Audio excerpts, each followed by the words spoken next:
दादाजी को एक दिन सड़क पर पड़ा हुआ अजीब मोबाइल मिला। मोबाइल पुराना था लेकिन उसकी स्क्रीन अपने आप चमक रही थी।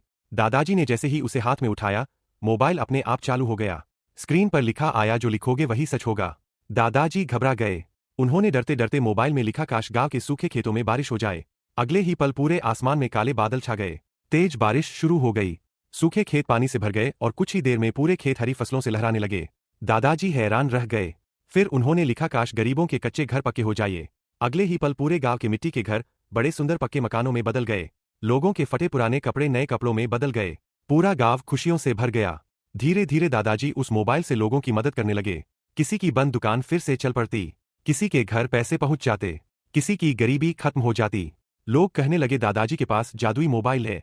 लेकिन एक लालची चोर छुपकर सब देख रहा था। एक रात जब दादाजी सो रहे थे, चोर चुपके से घर में घुसा और मोबाइल चुरा कर भाग गया। पहले पहले उसने भी अच्छे काम किए।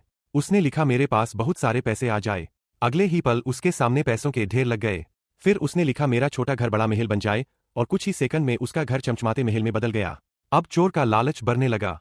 एक दिन गुस्से में उसने मोबाइल पर लिखा, गांव का मुखिया बर्बाद हो जाए, लेकिन अगले ही पल जोरदार चमक हुई। चोर का महल अचानक गायब होने लगा। उसके सारे पैसे हवा में उड़ गए। उसके नए कपड़े भी गायब हो गए और वह फिर से गरीब बनकर सड़क पर खड़ा रह गया। चोर डर गया। तभी मोबाइल उसके हाथ से उड़कर आसमान में ऊपर जाने लगा। चोर उसे पकड़ने के लिए पीछे भागा, लेकिन मोबाइल बादलों के बीच गायब हो गया। अगली सुबह दादाजी उदास बैठे थे। तभी अचानक आसमान में तेज रोशनी चमकी। वही मोबाइल चमकता हुआ नीचे आया और सीधे दादाजी के हाथों में आ गिरा। उसी समय आसमान से आवाज गूंजी, यह ताकत सिर्फ अच्छे कामों के लिए है, लालच के लिए नहीं। दादाजी मुस्कुराए और मोबाइल में कुछ लिखने लगे। उन्होंने लिखा कि यह मोबाइल उसके पास चला जाए जो मेरी इस वीडियो को लाइक और चैनल को सब्सक्राइब करें। तभी मोबाइल आसमान में उड़ा और गायब हो